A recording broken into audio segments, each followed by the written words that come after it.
Hi guys, welcome back. So today I'm going to be speaking to Maggie Sade. Hi. Hi. It's so good to have you on the show today. I've seen your Instagram page kind of flowing around all over Instagram, and I was so intrigued because I was like, what is this about? So first of all, let's start with, are you Ghanaian? Oh. You're not? No. Oh, okay, tell me. No, so I was born in London to Fulani and Creole parents. Okay. From Sierra Leone. Yeah, but I was born in England. Okay, and then you made the move to Ghana? Not directly from the UK. I lived in Germany for a bit, and then I came to Ghana. So what drew you to Ghana? Well, I always wanted to visit and potentially live on the continent. But then I thought, well, why not come to Ghana? And as a mental health therapist, I just felt that I can be of use to my community. And just waking up one day and just kind of like wanting to be more intentional and like living with like greater purpose and just being of service. So I felt, well, you know, Ghana is a safe place to be. You know, there is stability, and I feel like it's a very, I mean, Accra, where we are, is a very international city. So I felt that because I came alone, and I just felt that I wouldn't feel isolated or cut off, just because there's just so much traffic from everywhere. And I just thought, it's why not Ghana? Good starting block. So did you know anyone here before you moved here? No, not really. There was just I'm like that. I feel I just get things. I think often things come to me in dreams, and it just feels like this is where I need to be, and so there isn't any like questions of who's there, what's not there. I just know that's where I need to be, and I felt that was the case with Ghana. I just felt one day like this is where I'm gonna try to see whether I can introduce the concept of naturopathic mental health care in Ghana. That's so interesting. Okay, so did you have any fears about moving here at all? I know you felt called to come, but did you have any fears in the process? Like, what if it doesn't go right? What if I can't make friends? You know, that type of thing? Not that. I think for me, just because in 2020 I had an operation, so I was quite sick, and so for me it was more just worrying about if I didn't feel so well again, and just being someplace else where you don't know anyone, you don't really know how the health system works. So I think that was possibly my major concern, just for a small while. But then I thought to myself, well, if I keep healthy, you know, keep a healthy mindset, then why should I worry about falling sick? Absolutely. So that came out of my mind. In regards to making friends, never. I've lived so many places that, you know, it's never easy, you know, and I'm quite a reserved person, but I'm also very open. So I don't mind taking time to make friendships that last. And expectations, I had none. I think just to keep an open mind when you're traveling to new places and not have these great expectations. I think it's a better way to go. That's how I move. So I think in terms of things not working out, I was okay. If it didn't work out, Charlie, that's just not where I was supposed to be. Do you get what I mean? And you were prepared for that. If it didn't work out, that you were prepared to start again. I think I'm that type of person. I'm prepared for what happens. It's not the mindset that I go in with. I'm always the mindset like, this is what it's going to be, and I'm going to work my hardest to achieve whatever goal it is. But I'm not one of these people that can't let go. Or like if something goes wrong, can't accept that. So I feel like Ghana needs to also be receptive to what I want to do. And I have no idea. I've never been here before. I didn't even come on a holiday. So you just picked up and moved. So again, you can't have these, like I said, these great expectations for a place that you've never been.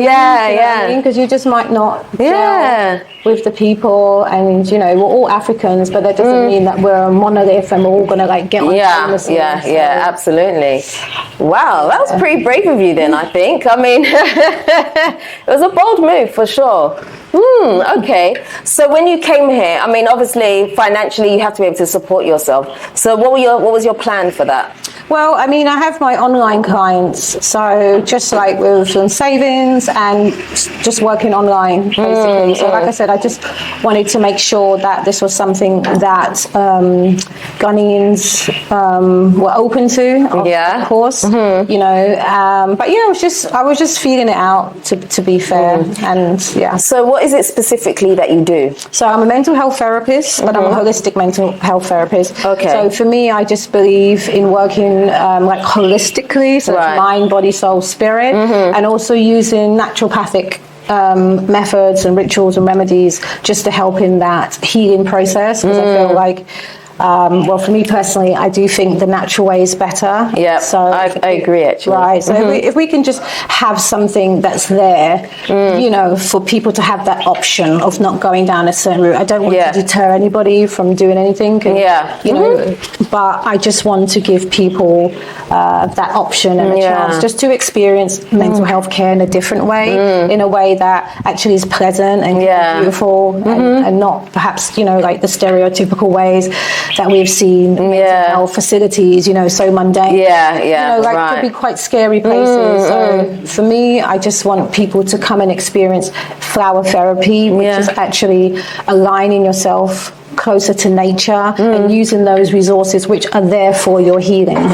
Right, so that's what the whole flower therapy concept is, and that can come in essential oils, right? That can come in tinctures, remedies, plants, and actual nature excursions. Just bathing in nature, being around it, calming yourself. Wow! So I have like a variety of workshops that I do for like de-stressing, calming the nerves, or tinctures that I would offer. Essential oils, aromatherapy classes.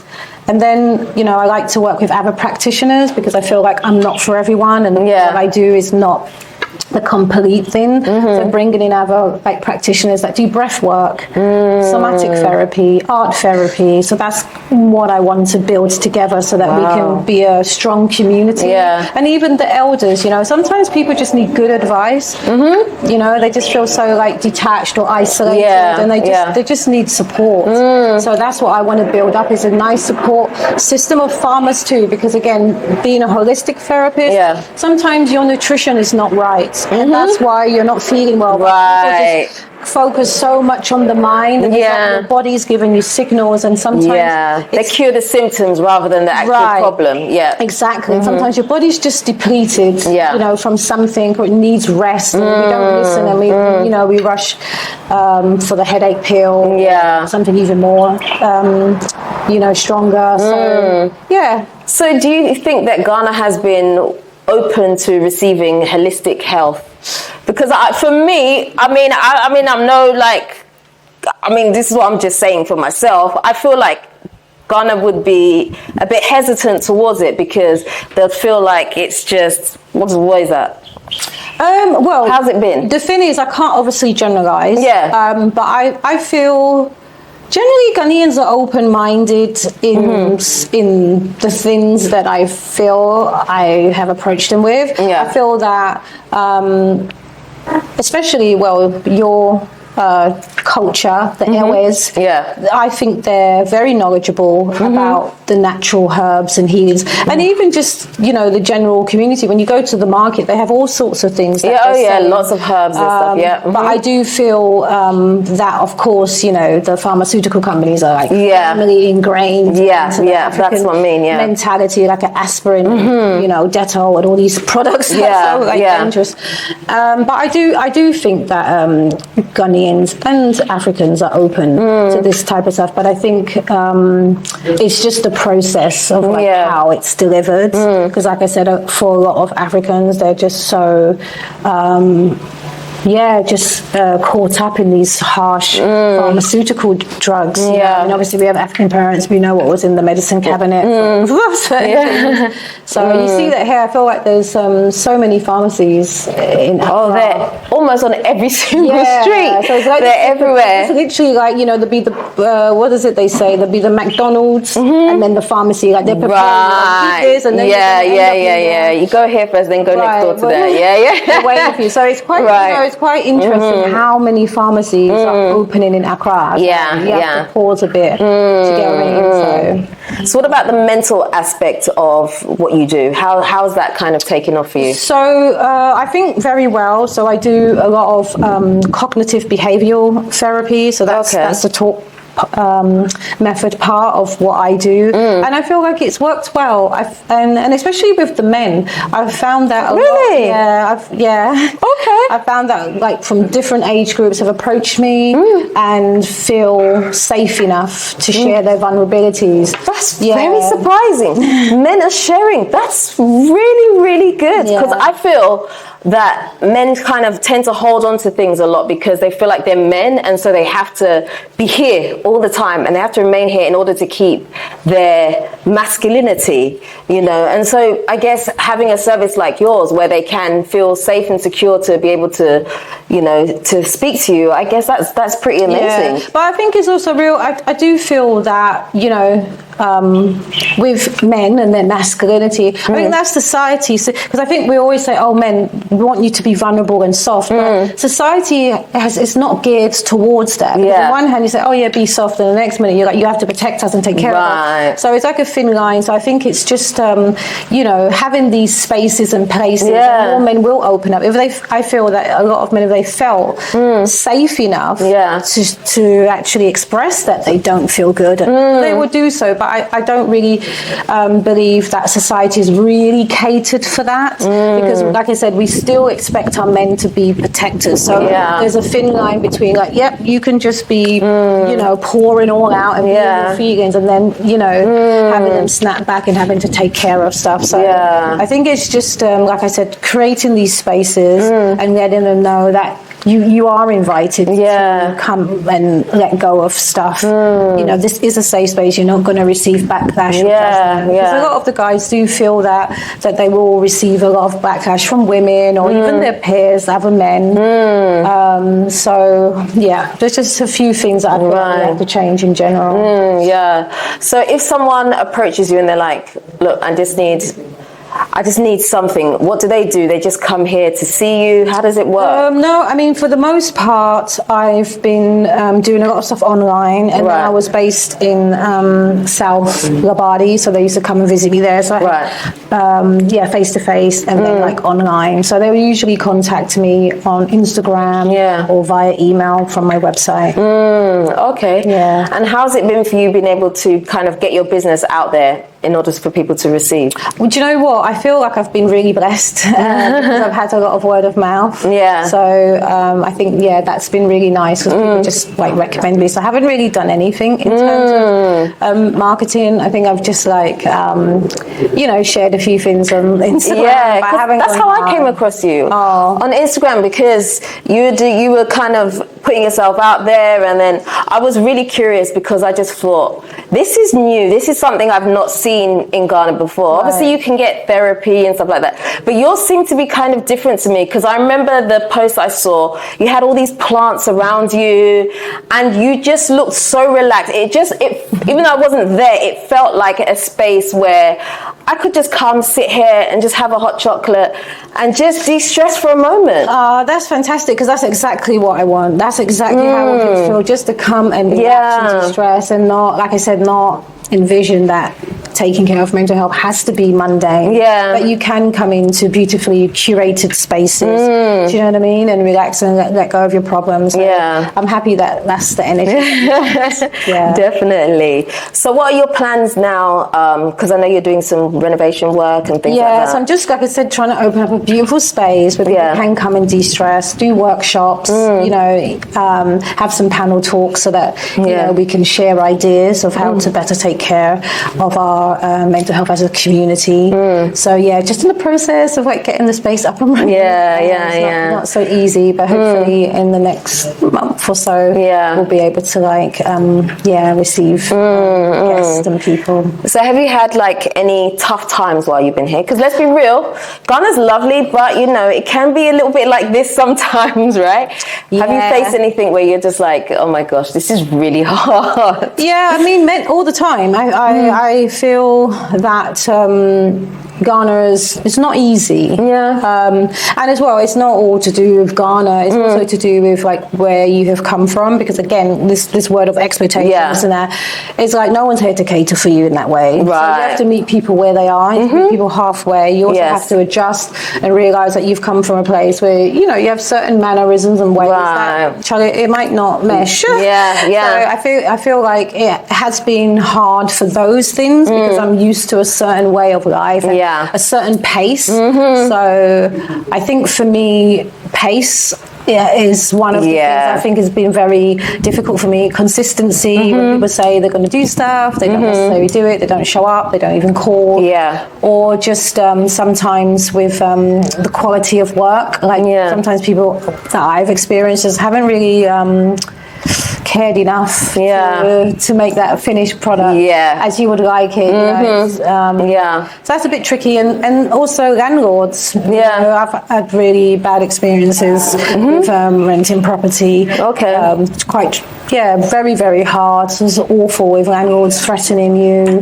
Really? Just terrible. So what kind of things have happened? Because I always say when I do these types of interviews, although it's not to put Ghana in a bad light or anything like that, it's actually to share genuine experiences so that for those that want to move here or that have just moved here, they kind of know what to expect. And so I really like to give a balanced view of what it's like to be here. So sharing experiences like that can help another person, Absolutely. I mean, you have to be really careful who you rent from, let's be honest. You have to be really, really mindful. And it's not easy. I mean, maybe someone's going to come in and have a fantastic time. It's plain sailing. For me, that's not the case. I think that, like I said, you have to be mindful that you're coming to a place where culture, for me anyway, I'm not Ghanaian, so it's a completely different culture. And Ghanaians in the UK are nothing like the Ghanaians out here. So that's also, you're growing up with your best mate who's Ghanaian.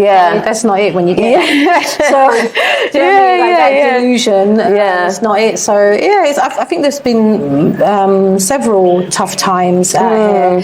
I don't, it's not really the things that I share online, but if I'm asked the question, I will say yes, because, similar to you, I don't believe that we should be creating these illusions that this place is a paradise. It can be, but it can also be a nightmare.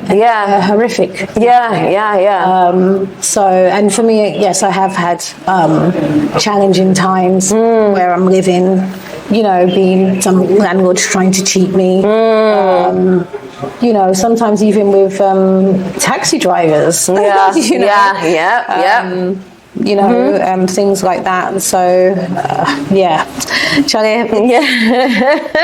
But that's real talk, though. That's real talk. This is the reality of what it's like to be here. But as much as we might be on camera and be saying, "Oh, this was difficult. This is difficult.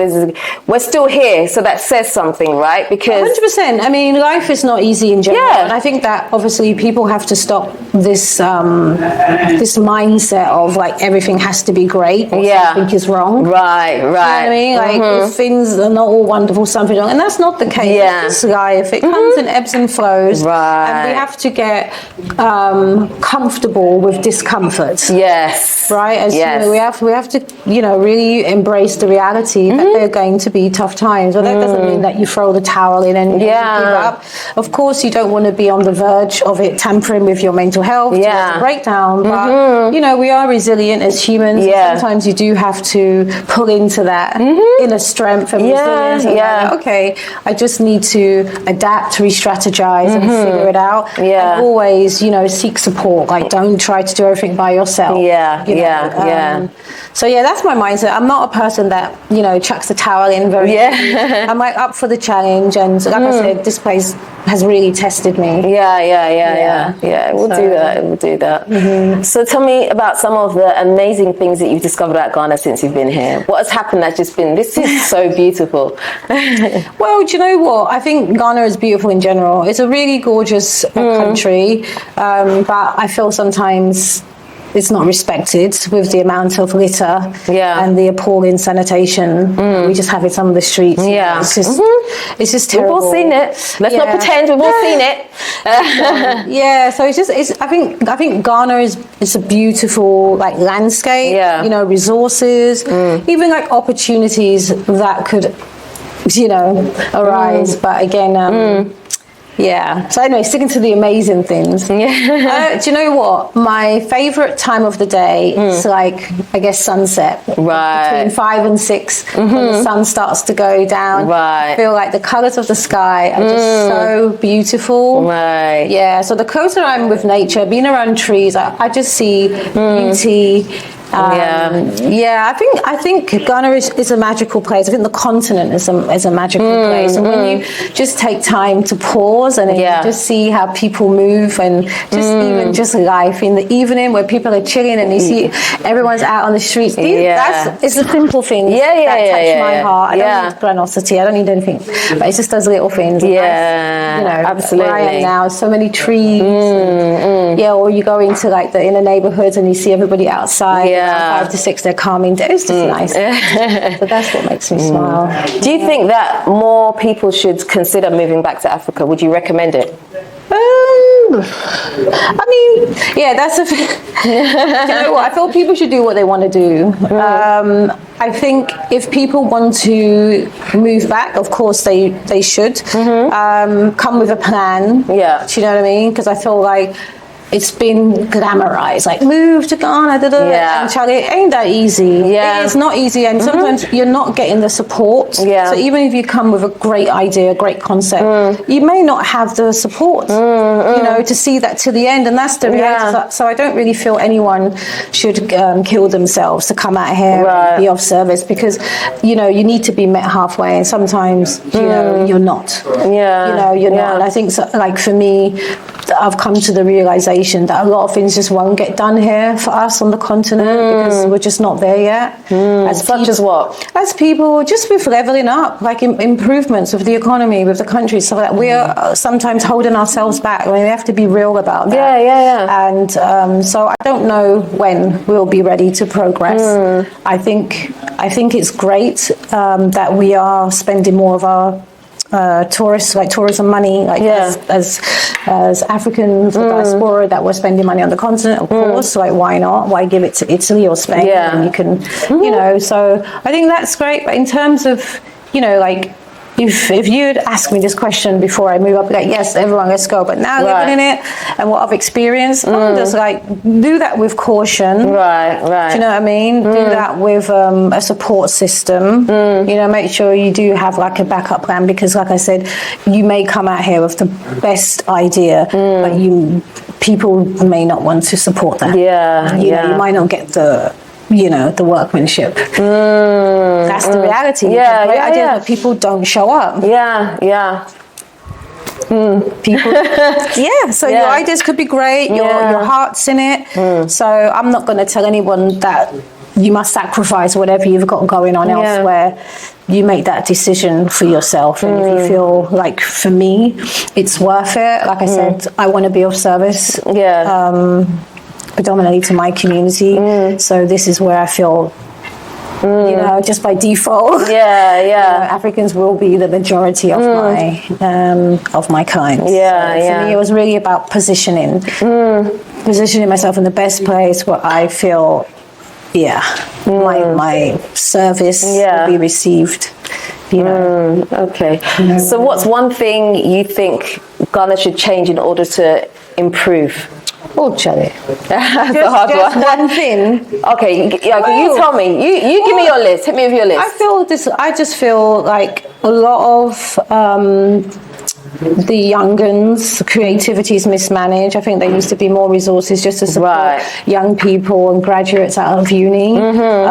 So there's like better, opportunities for them. And that their creativity, because it's like talent is out here. Like, so much talent. Crazy talent. So much talent, but I just feel like it goes unnurtured and supported by the government. I feel like it's more local initiatives that support young people and their creativity, and try to give them like a platform. So I think like more of that. I feel like more affordable housing, because I feel like this, how the housing market's going, it's just like from zero to gated community, but it's like, what about the in-between? Like, let's not miss catered, out, also hardworking people that also want the opportunity to live in nice housing.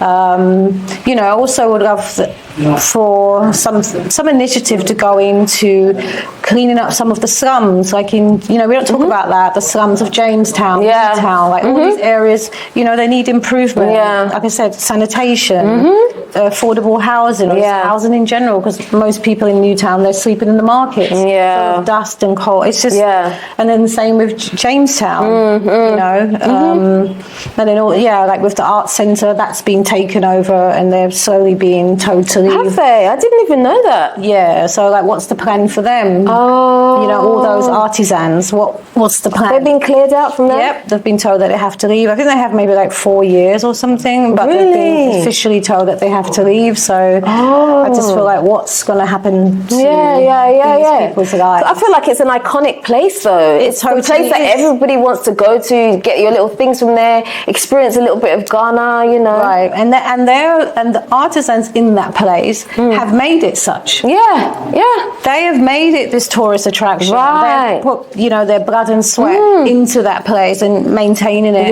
daily for receiving tourists. And now they're being told to leave because they're going to put on something fancy. But I'm just like, okay, some more houses. So what happens to them? So it's just little things like that I wish that here in Ghana could be more, give a bit more attention. So sanitation, I think, like housing and opportunities for graduates, young people, creatives, and wow. I think that's great. I think that definitely would make a huge impact here. I think so, because I think people sometimes just look at mental health in a very isolated way, but it's these things that lead up to people having mental health issues, not having opportunities. Yes, frustrating. And especially if you know you have a talent and now you don't know what to do with the talent. Right. How do you pursue it? How do you get yourself out there? Not having that community, not having decent housing, all these things, not having a job. These are the things that lead people to having mental breakdowns or mental health challenges. So we fix those, and hopefully people like myself, like we can do other stuff. Like we shouldn't be really focusing on getting more therapists. We should be fixing the issues that drive people to therapy in the first place. So that's my mindset, and that's why I focus a lot on community. Because we have to do this together. We can't look at it in isolation. It doesn't work that way. So in terms of your therapy, is there a specific type of therapy that you do, or do you cater to everything? I won't say everything, but like I said, it's holistic, naturopathic therapy that I like to do. So that is really like rooted in nature. So for me, nature is everything. I say this all the time. I'm just a firm believer that it's there. Nature is there. It's like the flowers are antidepressants.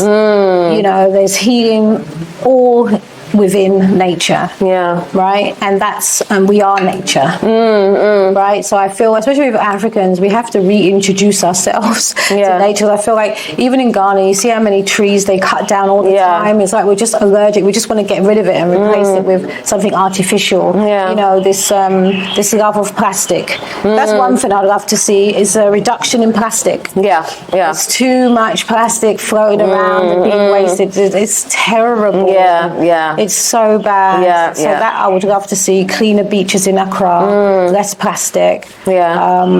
But yeah, nature is everything. And I feel like we as Africans need to be custodians, you know, of the land again, and really start getting back into that farming, because all this stuff, you know, what you eat, what's coming out of the ground, you know, less pesticide. It's really helps your mental and physical health. I fully agree.